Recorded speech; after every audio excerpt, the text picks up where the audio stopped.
भाग्य बड़ा या कर्म। एक जंगल के दोनों ओर अलग अलग राजाओं के राज्य था और उसी जंगल में एक महात्मा रहते थे जिन्हें दोनों राजा अपना गुरु मानते थे। उसी जंगलों के बीचों बीच एक नदी बहती थी। अक्सर उस नदी को लेकर दोनों राज्यों के बीच झगड़े फसाद होते रहते थे। एक बार तो बात बिगड़ते बिगड़ते युद्ध तक आ पहुंची। कोई भी राजा सुलह करने को तैयार नहीं था, सो युद्ध तो निश्चय ही था। दोनों राजाओं ने युद्ध से पहले महात्मा का आशीर्वाद लेने की सोची और पहुंच गए जंगल की उस कुटिया में जहां महात्मा रहते थे।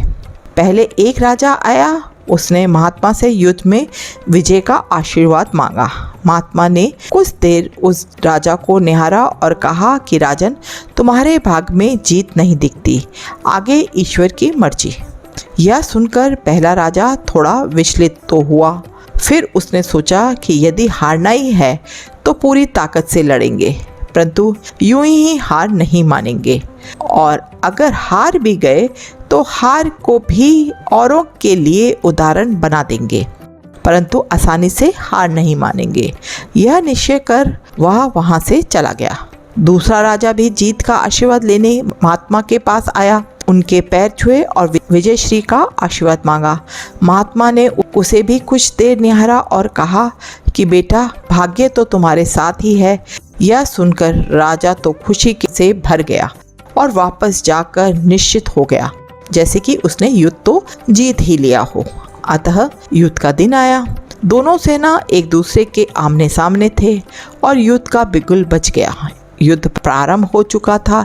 एक तरफ की सेना यहाँ सोचकर लड़ रही थी कि चाहे किस्मत में हार हो, पर हम हार नहीं मानेंगे, हम अपनी सर्वश्रेष्ठ कोशिश करेंगे, अपना सर्वस्व झोंक देंगे। और वहीं दूसरी तरफ की सेना एक निश्चित तथा मानसिकता के साथ लड़ रही थी कि जीतना तो हमें ही है, तो घबराना कैसे है। लड़ते लड़ते दूसरी सेना के राजा के घोड़े के पैर की नाल भी निकल गया और घोड़ा लड़खड़ाने लगा, पर राजा ने ध्यान नहीं दिया क्योंकि उसके दिमाग में एक ही बात चल रही थी कि जब जीत मेरे भाग्य में है ही, फिर किस बात की चिंता। कुछ क्षण बाद राजा का घोड़ा लड़खड़ा कर गिर गया और जिससे राजा भी जमीन पर गिर गया और घायल हो गया और वह दुश्मनों के बीच घिर गया।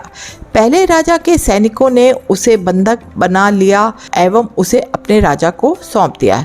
युद्ध का निर्णय हो चुका था। युद्ध का परिणाम बिल्कुल महात्मा की भविष्यवाणी के उलट था। निर्णय के बाद महात्मा भी वहां पहुंच गए। अब दोनों राजाओं को बड़ी जिज्ञासा थी कि आखिर भाग्य का लिखा बदल कैसे गया। दोनों ने महात्मा से प्रश्न किया कि गुरुवर, आखिर ये कैसे संभव हुआ। महात्मा ने मुस्कुराते हुए उत्तर दिया, राजन, भाग्य नहीं बदला, वो बिल्कुल अपने जगह सही है, पर तुम लोग बदल गए हो। उन्होंने विजेता राजा की ओर इशारा करते हुए कहा कि अब आपको ही देखो राजन, आपने संभावित हार के बारे में सुनकर दिन रात एक कर दिया। सब कुछ भूलकर आप जबरदस्त तैयारी में जुट गए, यह सोचकर कि परिणाम चाहे जो भी हो हार नहीं मानूंगा। खुद हर बात का ख्याल रखा, खुद ही हर रणनीति बनाई, जबकि पहले आपकी योजना सेनापति के भरोसे युद्ध लड़ने की थी। अब महात्मा ने पराजित राजा की ओर इशारा करते हुए कहा कि राजन, आपने तो युद्ध से पहले ही जीत का जश्न मनाना शुरू कर दिया। आपने तो अपने घोड़े की नाल तक का ख्याल नहीं रखा। फिर आप इतनी बड़ी सेना को कैसे संभालते और कैसे उनको कुशल नेतृत्व देते। और हुआ वही जो होना लिखा था।